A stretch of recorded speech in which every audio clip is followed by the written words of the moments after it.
Hello everyone and welcome to the Smashy Business Show. Today is Friday, March 28, 2025 and I am Abdul Majid Awan. And I'm Ward Ahmed, and we've got a really packed show for you today.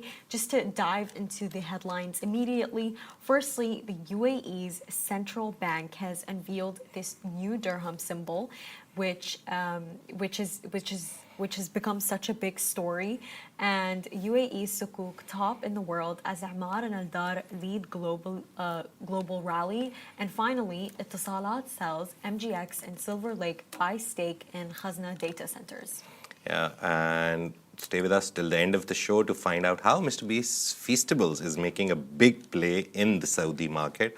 So very first story, UAE Central Bank has unveiled a new dirham symbol. You must have seen it everywhere on your social media if you're in the UAE or in this region. One of the biggest stories coming out after Saudi Arabia launched their new currency symbol for Riyal. So the Central Bank of UAE, which is CBUAE for short, has unveiled a new symbol for the dirham designed to reflect the stability of the Emirati currency while honoring the UAE flag. The symbol includes two horizontal lines representing financial stability and the nation's identity. A digital version of the symbol was also introduced, surrounded by a circle using the UAE's flag's colors to reinforce national pride. Now, the central bank also revealed the digital dirham as central bank digital currency, which will launch in the retail sector by the last quarter of 2025. Unlike cryptocurrencies, the digital dirham is a government issued and tied to the national fiat currency, ensuring stability. Now, this initiative aims to enhance payment efficiency and security.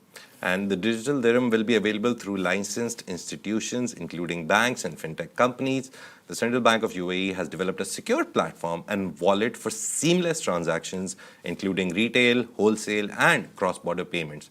This marks a significant step in the UAE's financial infrastructure transformation program, driving the country's digital economy forward. Now, the platform will integrate innovative financial solutions, reinforcing the UAE's competitive edge in the global digital payment landscape. Now, the central bank has partnered with Abu Dhabi's G42 cloud and technology provider R3 to implement the digital dirham, promising enhanced user experience, efficiency, and security in the digital finance ecosystem. What do you think about it, Majid? Do you like how it looks? Yeah, it's to be honest, there's some currencies which you look at and you can't really guess which it is. So that way, logically, like visually, it's a very strong symbol because D and then two lines for stability looks really great, to be honest. The digital version, I really like that because they tried to incorporate the flag colors. Looks great, looks beautiful. It looks classy. Yeah. It's definitely a very nice change than the colors that were in it. But we should talk about this. It's a very important conversation which did happen when we published the story as well, that it happened as soon as the Saudi currency symbol for Riyal came out. A lot of people were confused about it, that, oh, it looks like a Chinese symbol, some Hebrew symbols, some kind of... I can't lie to you, I was confused too, by the way. But when you look at it, and if you know calligraphy, and we in the Islamic world, we love calligraphy, we've seen so much calligraphy, it's very prominent in all the art. Especially in Urdu culture, it's very beautiful. So you look at it, and when you look at it from the calligraphy perspective, it's one of the most beautiful symbols that I've seen in the recent times. You talk about the most famous one, the dollar, the S sign, the pound sign, the euro sign, which is kind of like an E with two strikes in between. Those are the most famous ones in the world. But this is good.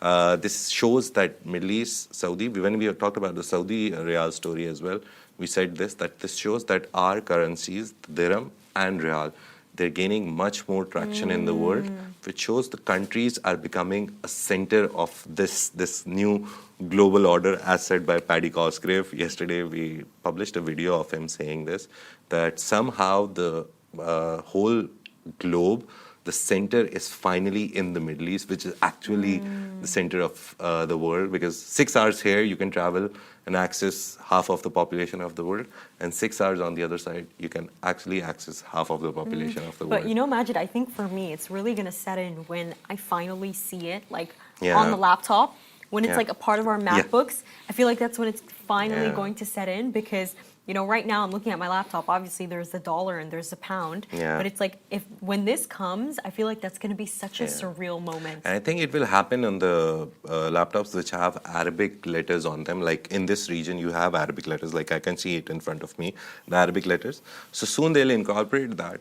It's just processes that you'll go through, and eventually we will see that currency symbol also included in the overall symbols. But you know, Majid, they really are driving all of that into place, by the way, because I recently saw a story of how His Highness Sheikh Hamdan, the Crown Prince of Dubai, he basically decreed for everyone to be taught Arabic in school from now on. So like, I think starting from the age of 5, I don't think it's just going to be Arabic B anymore. It's going to be Arabic A. So, you know, you have to learn the proper Arabic. And honestly, maybe that's going to be challenging for certain foreigners. And I so understand that. But it's going to be so promising for them. Yeah. Because, you know, you have Saudi Arabia where like 70% of their population only speaks Arabic. You know, I definitely think that we're approaching a century where Arabic as a language it's going to take a stronger foothold than English has. Yeah. I really think we're going to see that happen. I remember one of the very big people of media, Sir Radcliffe, I forgot his first name, but he owns he's a British media mogul, a billionaire. And he said, I remember very nicely last year, August, that learn Chinese, learn Arabic. I don't know why he said Spanish. I'm still trying to figure it out. But he said learn these 3 languages and you can go anywhere in the world and be confident that you'll get a job or you'll be successful in whatever entrepreneurial journey you want to go on. So it shows that they've realized that since the capital is accumulated in this region now, it's the center, so you need to learn their language as well to like assimilate better in this environment. But as far as UAE concerned, I think English works, right? I haven't seen much of a difference. If you know Arabic, I don't think people will obviously the first look of you when you enter and you greet someone in Arabic, a person who you know knows Arabic. I think that makes a difference, but it doesn't make the biggest difference. It will just give a good first impression, and then you can obviously go take the conversation into English. Saudi Arabia, I have realized, I went to Saudi Arabia for 4 or 5 days, and I realized that having Arabic skills, at least basic elementary skills, is very important. Because those people are very language centric, and they love it when they actually really love do. it more that you talk to them in Arabic. They like you more. You know what's actually really interesting, Majid? I'm from Sudan, and the Sudanese language is actually very close to the Saudi language. I remember I was at this event and I was talking to this really famous influencer. Her name is Amy Rocco. Imagine, I found out it's not actually her real name. We're never going to know what her real name is. Because it's in... Because she doesn't want anybody to know what her bloodline is. Because she told me that in Saudi, your last name, like, people can find out how much money you make. Just because of your last name. Literally your last name, where you live. Yeah, like what real estate properties you own in Saudi. And she was like, to protect myself, that's my name. And no one will ever know it. Nice. But when I was speaking to her, our Arabic completely sounds the same. And I was so surprised. I was like, wait, like this is actually true. Yeah, no, but Arabic is very, very, very vast and broad language. The only comparison I have, I'm not comparing Arabic to French or which is better, but when I tried to learn French, the basic one, I realized that French has a gender for everything, for every verb. It's very complicated that way, and Arabic is the same. You have genderification for every verb, every noun, every pronoun. So yeah, when you learn, just try to go to Duolingo, I guess, or any other platform which you want to learn some basics of any language. Or go to Shahid. Just go to Shahid. Yeah, just watch the Arabic shows with English subtitles and you'll kind of make sense of it. Moving on to our next story. It's a little tricky, so we'll explain you on the way what it actually means. The UAE's Islamic bonds, Sukuks, have surged ahead in global market, posting a world-leading 2.5% return. Top in the world, UAE Sukuks, and this has happened since January this year. And they've outpaced US and Bloomberg's benchmark index. And the most important people behind this is Emaar Properties and Aldar Properties. They have been key drivers, benefiting from the booming real estate markets in Dubai and Abu Dhabi. Now, this marks the 3rd consecutive month of gains for the global Sukuk index, making it one of the best starts to a year on record. Now, real estate prices in Dubai and Abu Dhabi have surged 17.5% and 12.3% respectively, boosting investor confidence in the UAE's property market and reinforcing Sukuk demand. And Aldar now generates 78% of sales from foreign and expat buyers, a sharp rise from under 20% before the UAE's Golden Visa program. Emaar's 2029 Sukuk is trading at its highest level since November, supported by record property sales and an upgrade by S&P Global. Now, looking ahead, demand for UAE Sukuks is expected to remain strong as global investors seek safe haven assets amid economic uncertainties. Now, Aldar's recent $500 million green Sukuk issuance saw 6 times the demand, signaling continued investor appetite and further real estate expansion in the UAE. Now, why are we talking about real estate and why are we talking about bonds, Islamic bonds? I'll tell you a very basic difference. Yesterday when I was doing the story, I know the basic difference, but I wanted to go deeper. So I'll give you a small lesson in sukuks and bonds. So bonds are basically, in very easy way, you go to any company or any government, they issue bonds. For example, they want 5 million for something. So they'll issue bonds which will be like 100, 200s. And you go and buy that, and they are term defined, like for 2-3 years, you won't getting your money back. You'll just buy the bond, keep it, and after some time, after the 3 years ending period, you'll get 2.5, 3%, whatever the bond promises in return. The problem with that is that it's un-Islamic. So they came up with Islamic bonds. So the key difference is that bonds, sukuks, they involve asset ownership while bonds are debt obligations. Let's not go into debt obligations. Very simply, when you buy a bond, an Islamic bond, there should be a very real world asset behind it. So when Emaar, they issue bonds, they have buildings, real world assets on the back of it. It's not debt obligation. So it's just that when you publish an Islamic bond, you should have some real world asset behind it, and that converts it into an Islamic bond. So you should have, if you're a car business, you should have enough cars to publish like automobile company, sukuks. So it's very simple, but it's a little different just to bring it into the Islamic Sharia law. And we've seen Islamic banking grow a lot. So the only important part of this story is that due to Dubai's real estate gains, the sukuks published by these Dubai real estate companies, they're gaining a lot of traction. And they gave 2.5% returns, which is the highest in Bloomberg's benchmark index. But you know, Majid, more so than that, I don't know if you noticed, but Aldar, it has such a strong marketing campaign. I truly see them around like every single street. Like you'll look up and you'll see Aldar, and I think they've really worked hard to put their name out there because for me like that was a new name. But more so than that, I think it's by the way, I think it's Aldar that actually partnered with the Trump organization to implement some of the projects that they have here in the Middle East. Yeah, Aldar, if I remember correctly, they have ownership from Sharjah, and they have ownership from some ownership towards your favorite, what's his name, Al-Walid bin Talal. Yeah. His son Khalid. He also has some part in it. So I guess it's a 50-50 relationship between Aldar and him, and it's a real estate development company owned by it's that one. Sorry, I confused it with someone else. Abu Dhabi government, and it's headquartered in Abu Dhabi. And His Excellency Mohammed Khalifa Al Mubarak is the chairman. I was talking about the other one. They just built a business complex in Sharjah. So yeah, the main idea is that real estate is giving them the confidence, and the way real estate, we all know, is booming. So these sukuks are giving returns on the basis of the good performance of UAE real estate.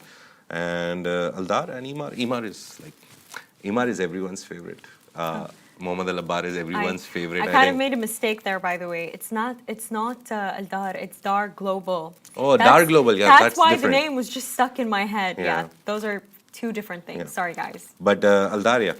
Abu Dhabi based, Abu Dhabi government owned. They're doing it. And Emaar, Mohammed Al Abbar, His Excellency, one of the best businessmen in the UAE, I think. I think you know what I really also like here, Majid. It's this fact that just hearing this term Islamic bonds, and especially because Yeah. right now we're in the spirit of Ramadan. I think what I love about these companies is that they have something for everyone. They accommodate for everyone's religious values because something that I've noticed is by the different people do business depending on the religion that they have, the values and beliefs that they have. Yeah. So the fact that we hear the name Islamic bonds and they're doing this well with it, it's nice to see that they're accommodating for everyone. Yeah. And just Googled all the details of Aldar because we made a mistake. It was founded in 2004, headquartered in Abu Dhabi, is listed on ADX, Abu Dhabi Securities Exchange, one of the biggest, largest real estate firms in the UAE. Some of the developments that they've is Yas Island developments. So Yas Mall is in Aldar, Yas Acres, waterfront residences in all of Abu Dhabi. Saadiyat Island, luxury beachfront communities like Saadiyat Lagoons are by Aldar, Al Raha Beach. So a lot of their bigger projects are in Abu Dhabi. And they acquired Dubai's the Palm Jumeirah assets from Nakheel as well. So it was owned by Nakheel and then Aldar came in. And they are expanding into Dubai, one of the plans for them. And they also want to attract foreign direct investment. They're one of the sources of foreign direct investment in Abu Dhabi. So a lot of people invest from outside into Aldar projects, brings a lot of money into the UAE. And just speaking of bringing a lot of money, so UAE-based MGX and U.S. private equity firm Silver Lake have acquired a minority stake in Dubai's Khazna data centers. Now, this marks the exit of telecom group Etisalat from its investment, though the company will continue to collaborate as a business partner. However, financial terms of the deal remain undisclosed. Yes, and US MGX, US private equity firm Silver Lake, they've acquired it. Khazna data centers is very interesting story. Just to go a little off script, they're the oldest data center services and like real estate providers. And this I came to know when there was an event in Abu Dhabi, and one of the firms, Core 42, which comes under G42, they partnered with them.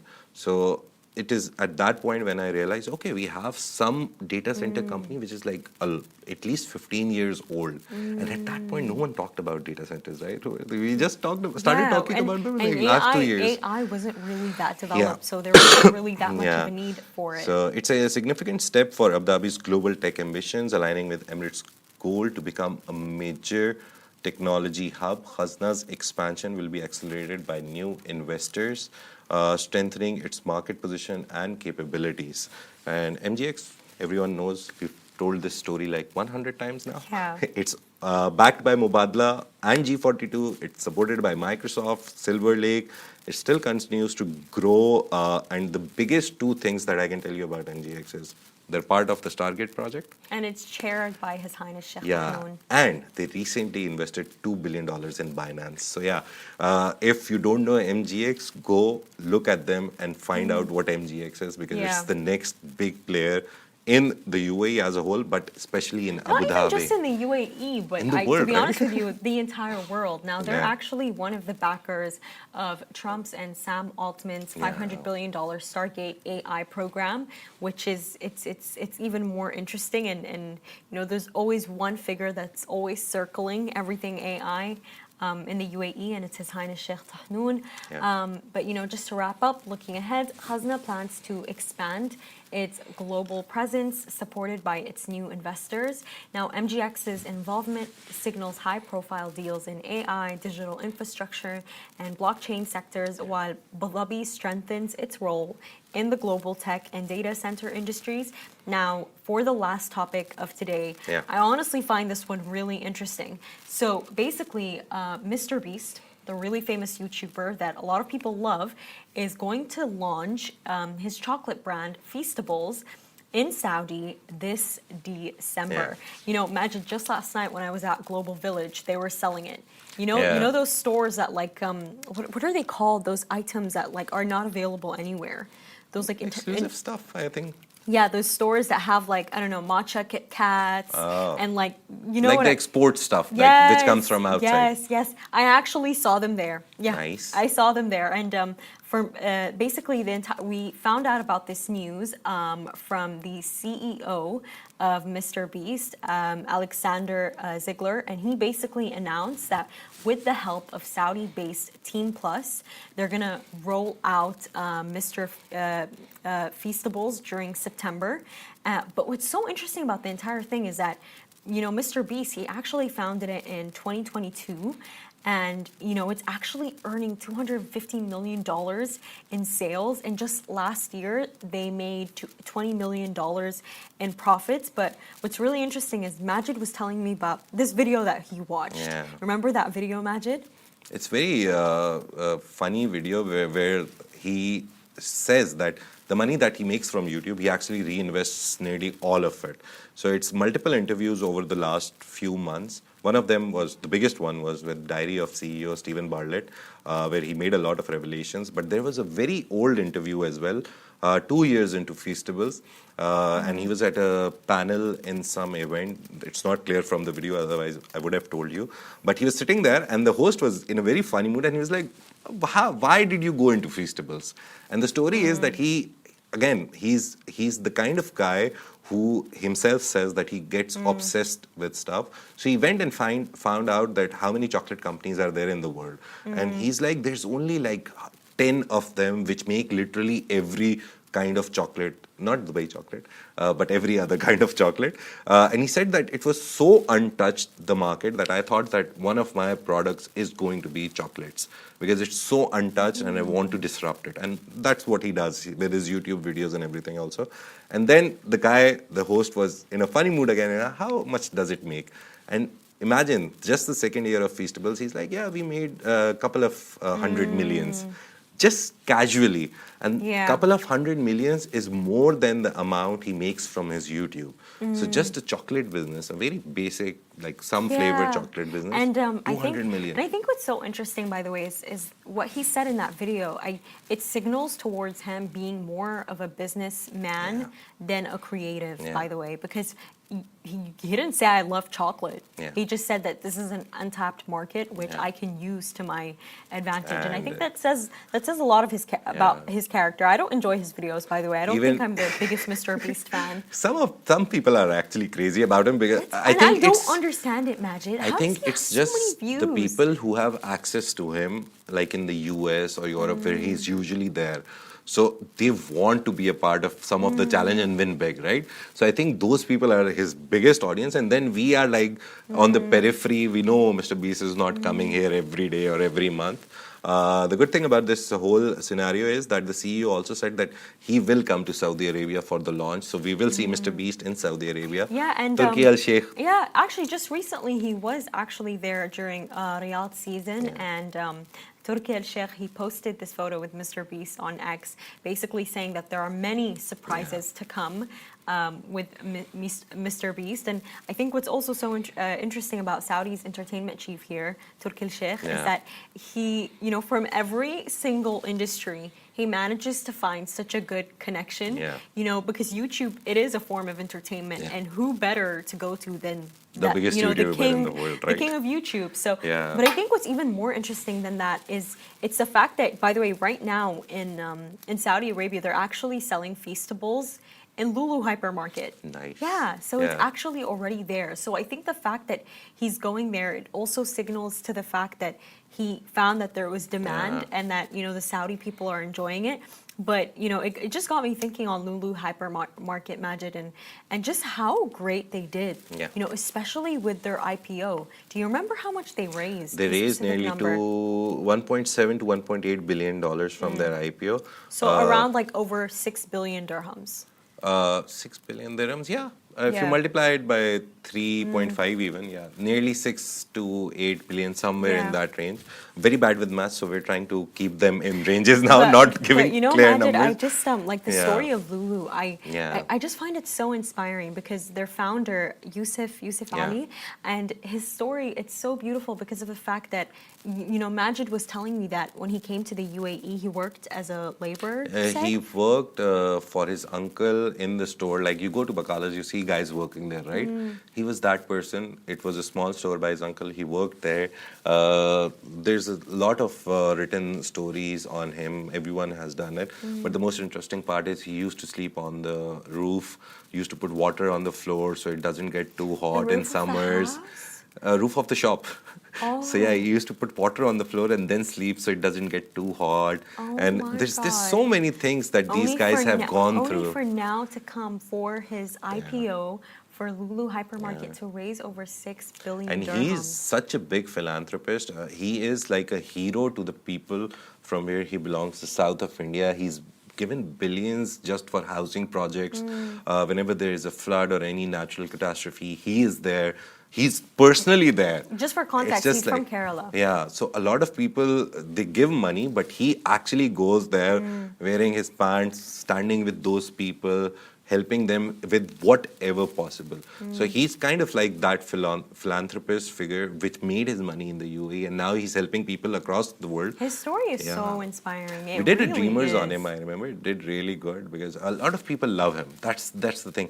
I think he's the very first non-Emirati who got some accolade directly from the president. So he has that on his side as well. So these guys, these people who actually grew with UAE, because you see, he has been here for like more than 15 years, nearly 20 years. We've seen UAE transform in the last 2 decades. And these people, they came at a time when UAE, no one believed in it. Everyone's like, oh, it's just a desert and a long road which connects like 7 Emirates. You know, some people still say that. Yeah. Some people still say that, but then again, quoting Paddy Cosgrave, Web Summit founder, they come here, they spend 20 minutes and they realize, oh, we were deluded. That's the exact words he used because he's been doing Web Summit in all over the world. But the very first Middle Eastern country he chose was Qatar and Doha because he met the Prime Minister and Sheikh Jassim, and he said that instantly I was like 100% on board that I will do it in Doha, Qatar, which is, I think it's the best place. He said there's a lot of interest from other regions. Everyone wanted the event. But we did Qatar is the best place to do it. So yeah, you should watch that video. It didn't get a lot of views, so you should go and watch it because it makes sense that now Middle East is actually, it gives a very important example. Sorry, I'm just rambling about him because it was such a nice part of that interview. He said, he grew up in Ireland. He's Irish, I think. He says that when I grew up, the whole Greenwich line goes through London. So they made Britain the center of the world in all the world maps. But now he says that I can literally, in my brain, process it, that the world is changing and Middle East is coming in that center. So even on this new contemporary maps, you can see it, that still Britain is in the center. He's not wrong, by the way. Like, you know what I've also been noticing online? It's, we're always speaking about Emirates Airlines and how, they have so many customers now and how so many people are landing in like Middle Eastern airports. Majid, I've noticed it. The most famous influencers that I follow, like all these Western influencers, whenever they want to go for a holiday, they come to Dubai. Like you have like Molly May, this like Love Island star, needs a holiday, needs a getaway. Where does she come? Dubai. Like I see it in all of their stories, by the way, and I just find that really interesting. They either come to Dubai, like for that grand finale holiday that they need at the end of the year, or they come to Dubai for business. Yeah, it's like such a reoccurring. It's such now. The point that you made. It's such a nice place, Dubai, UAE, or the Middle East as a whole, for a mix of business and pleasure. Usually you see this as a joke when you go to US Customs. You see a lot of videos on the internet. They're like business or pleasure. Like, are you here for holidays or business? But when you come to Dubai, to be honest, you would say, business and pleasure because it's such a nice mix of both. You want to work, you want to earn money, you want to set up a business, you want to do meetings, you have a perfect place here. You have people with money who would invest in a good idea. And then if you want to enjoy life, you have the best places, best hotels. Every big hotel in the world, I think, has some kind of a branch or some of their hotels here. The biggest groups, IHG, Marriott, all of them have all their versions in UAE. I was recently looking for a lot of staycay options. So I've realized that it's just one hotel group which owns multiple brands. We'll do something about it. Someday we'll talk about it, that how one big group owns like multiple brands that you look at and you'll be like, okay, Hilton is Hilton.